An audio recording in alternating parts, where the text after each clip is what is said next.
velkommen til dagens udgave af Kender du typen?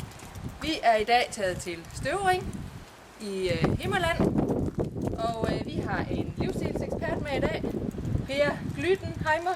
Velkommen til. Dagens udgave er lidt speciel i det, at vi gerne vil se den sande udgave af hovedpersonen, og derfor har vi ikke fortalt vedkommende om, at vi kommer på besøg i dag. Og vi har også kun én livsstilsekspert, fordi den anden, Jørgen Kugwein Heinigen, er på shoppingtur i Tyskland.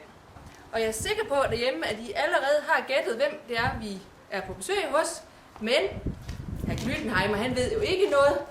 Og måske opdager I nogle ting ved vores hovedperson, som I ikke vidste i forvejen. Hr. Glytenheimer, dagens hovedperson, bor her sammen med sin ægtefælle og sin voksne søn på 18 år.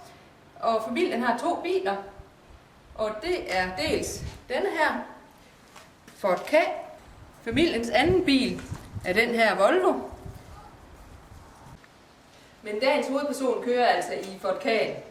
Okay. Ja. Så må det næsten være kvinden, der er hovedpersonen i aften, tænker jeg. Lad os gå ind og kigge på det. Godt.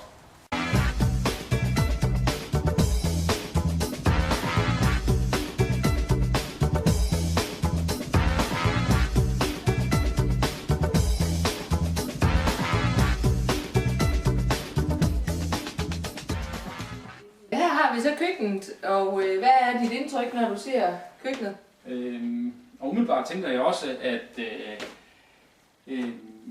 når jeg lige kigger på de ting, der står fremme, jamen så er det noget, så er det hovedpersonen og husstanden som sådan, de lægger helt klart vægt på gode råvarer.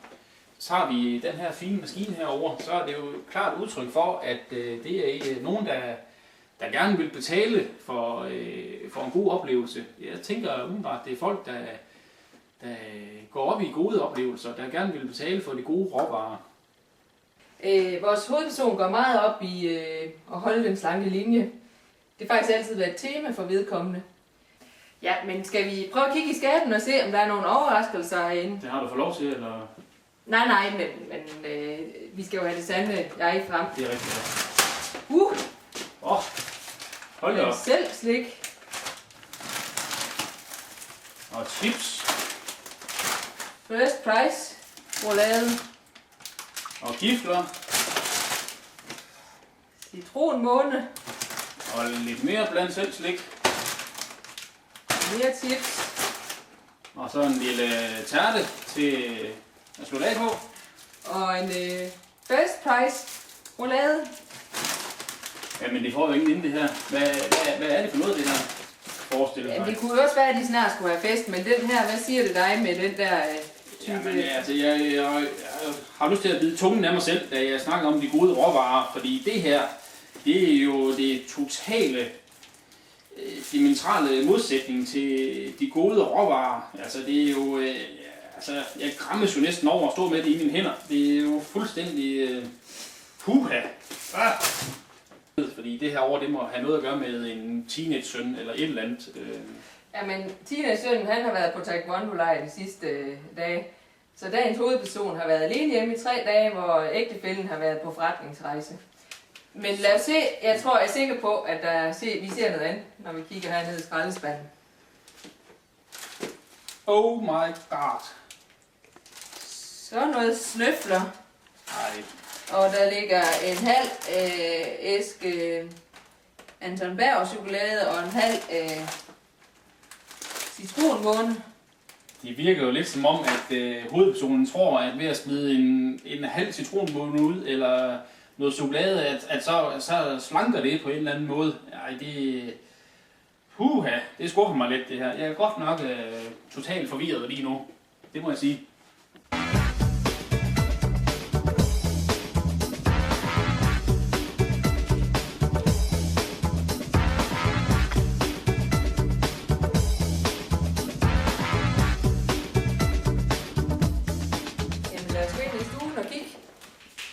Og jeg kan fortælle dig, at dagens hovedpersons yndlingsstol, det er den der.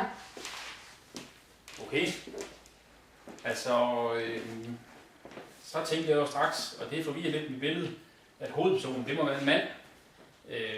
Fordi en komfortabel lænestol, placeret foran fjernsynet, det er jo typisk mandens domæne, vi er inde på nu.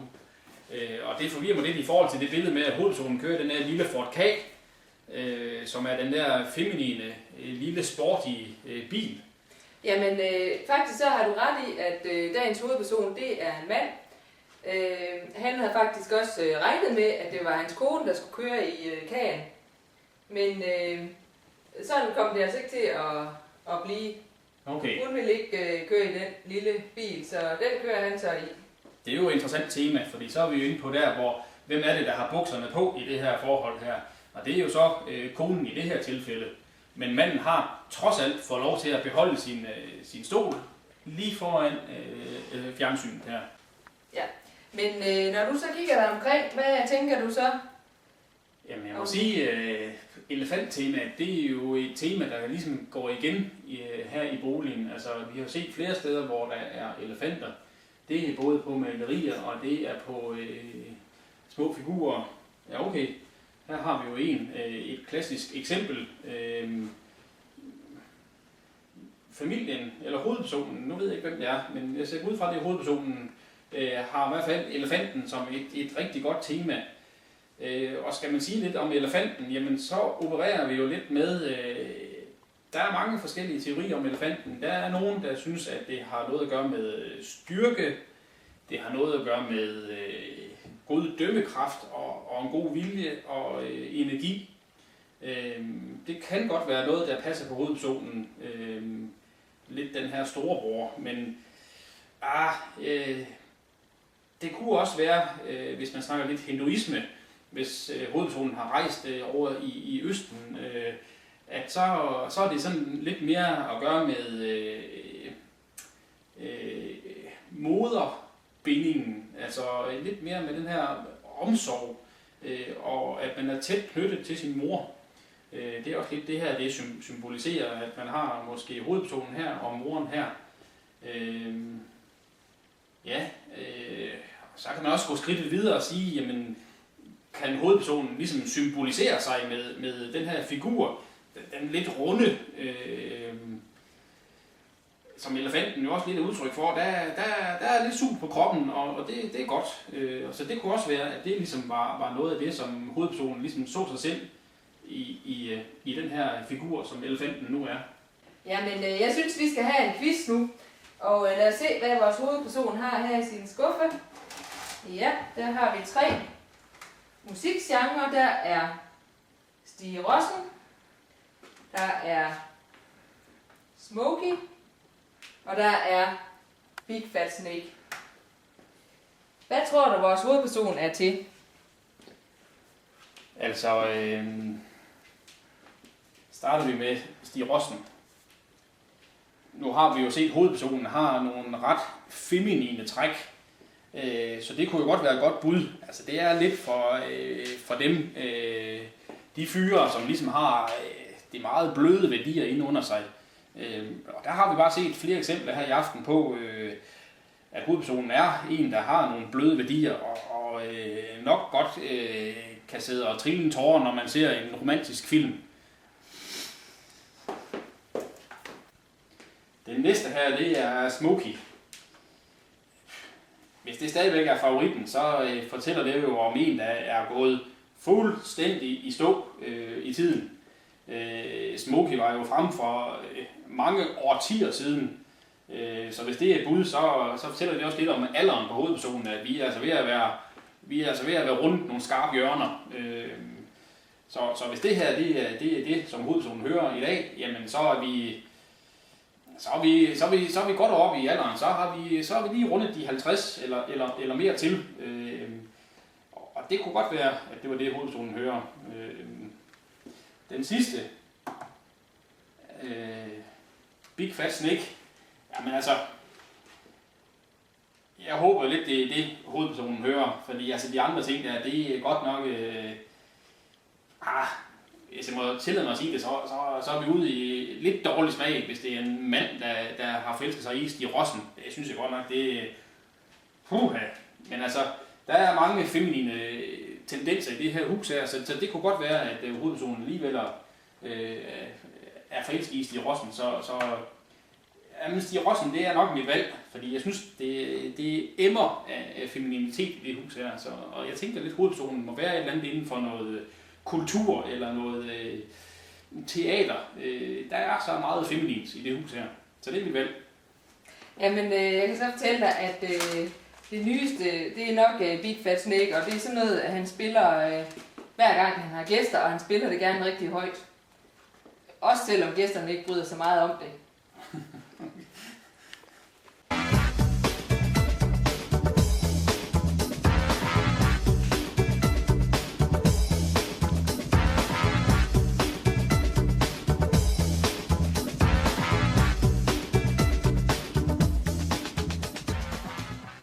Vi så ind i kontoret, og det er et af vores hovedpersons yndlingssteder.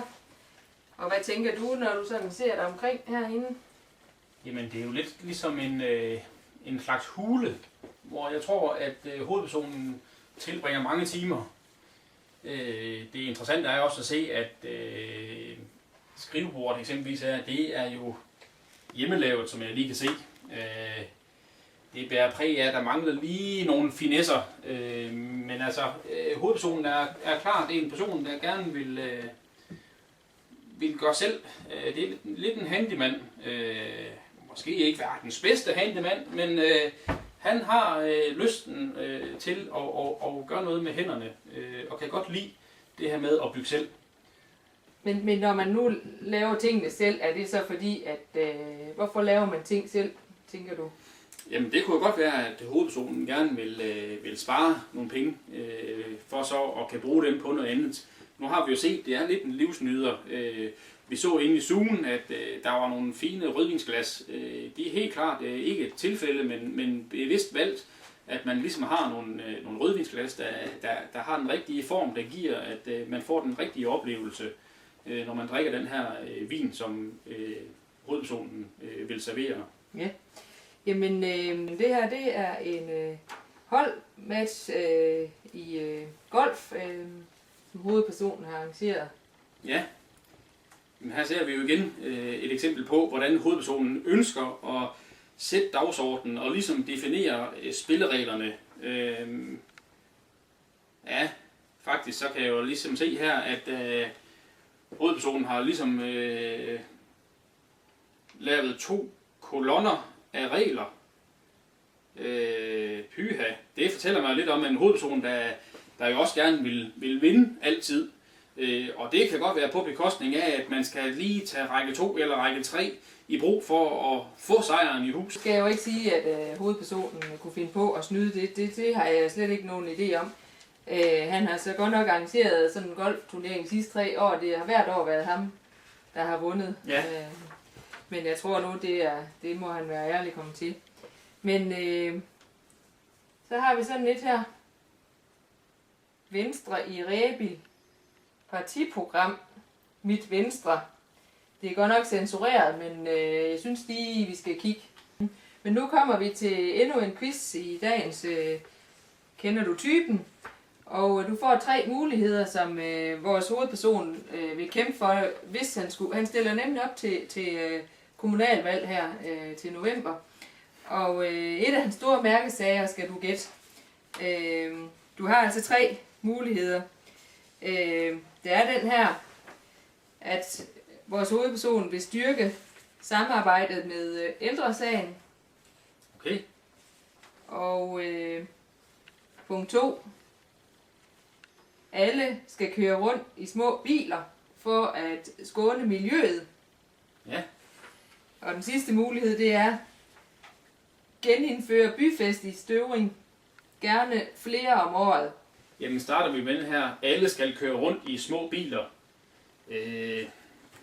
Jeg ser ikke noget økologisk tema her i huset.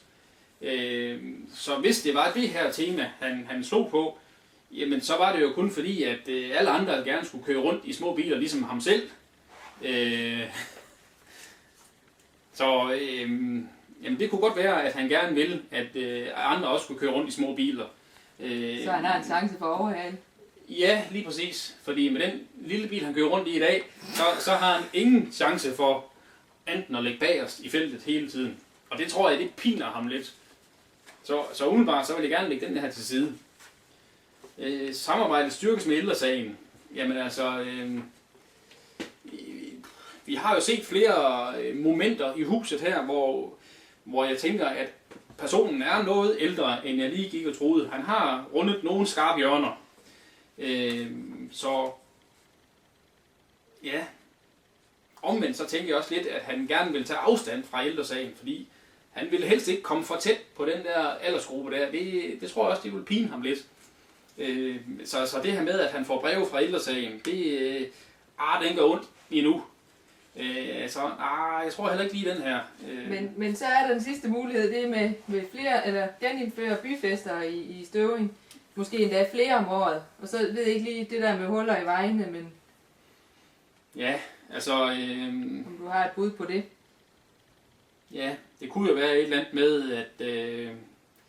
altså nu tænker jeg jo lidt, hovedpersonen er jo, har jeg fået at vide tidligere, er vendt tilbage til byen. Så det kunne jo godt være, at det var noget, han gerne ville slå for. Altså han ligesom til stadighed kunne møde sine egne gamle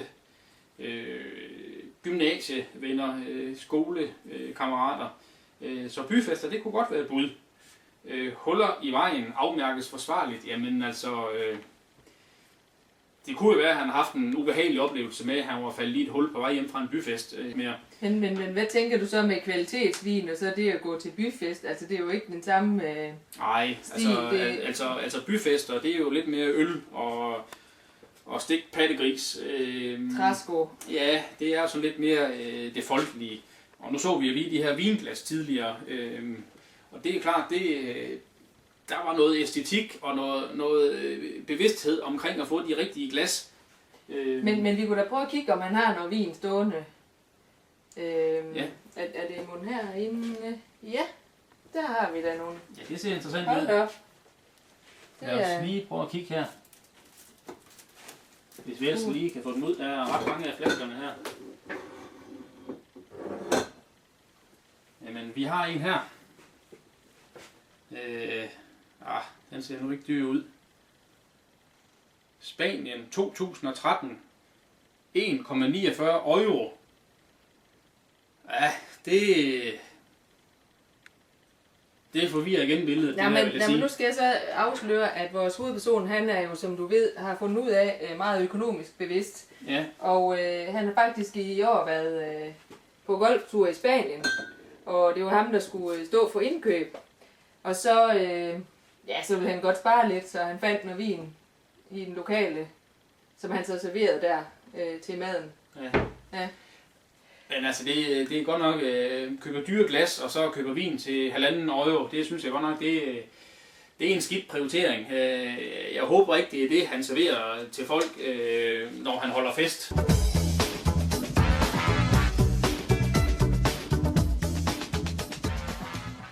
Ja, men så kommer vi jo så ind i badet.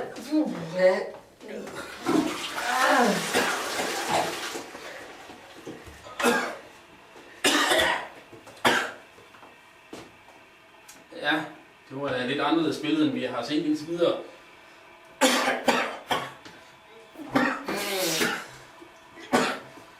Ja.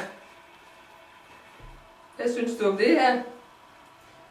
Ja, nu har du fortalt, at hustruen ikke har været hjemme i flere dage, og det fortæller mig jo lidt, hovedpersonen er jo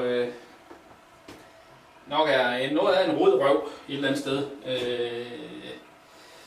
Tangerende til det lidt ulækre, vil jeg sige. Altså, at der skal stå tomme øldåser og slikpapir og brugt undertøj, og han ikke engang har skyllet ud. Det synes jeg godt nok, det... Jamen, det ser også ud som om, at han lige er stået ud af det tøj der. Ja, det har gjort flere gange. Nu, hvad tænker du om dagens hovedperson? Er det en, der bruger dyre produkter, cremeprodukter, eller er det mere sådan...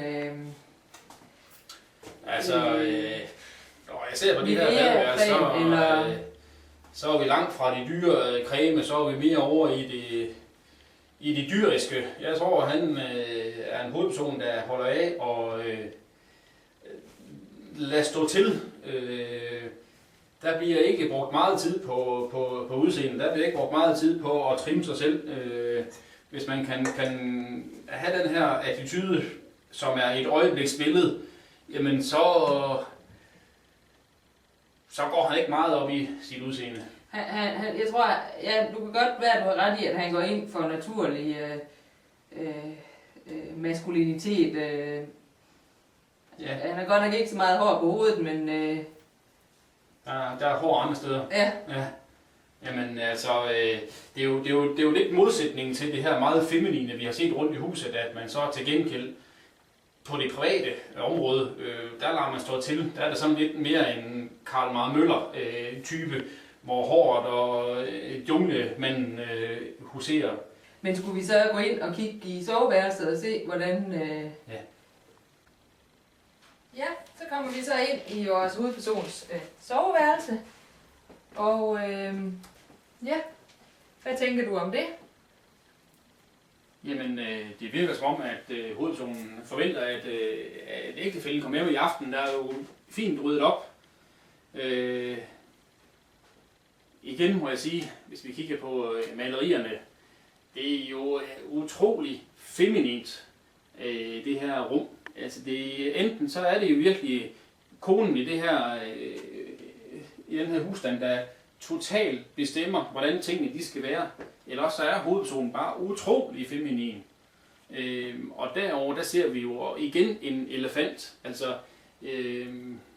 jeg ved ikke helt, hvad det er for et tema, hovedpersonen har med de her elefanter. Men jeg tror, det er en maskulin type, vi har med at gøre. Som, det er det. Ja. Nå. Ja, så, fordi det forvirrer lidt med... Men hvad vil du tro, når du ser det her? Er det en person, der bruger pyjamas? Jamen, det er jo sådan lidt det her villakvarter og sådan. Det ligger jo lidt op til den lidt mere traditionelle husstand. Så jeg tænker, at den her mand, han kunne godt bruge pyjamas. Det tænker jeg. Skal vi kigge, om der ligger noget under dynen, så... Ja, lad os gøre det. Han ligger i den her side ved. Altså, lad os se, hvad der gemmer sig.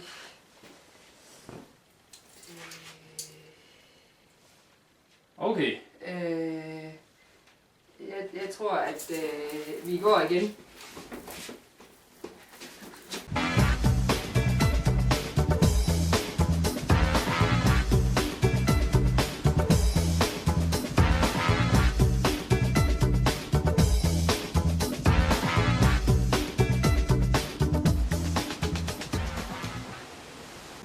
Ja.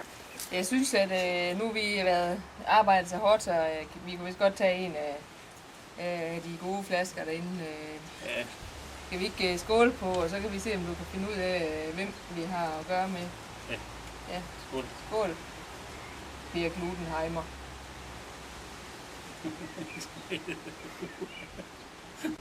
Jeg har lige taget en flaske ind i skabet, Som afslutning på en god dag. Ja.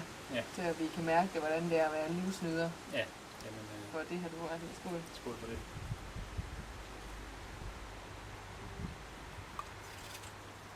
Ej! Nå. Skal vi gætte på, hvem det er? Ja.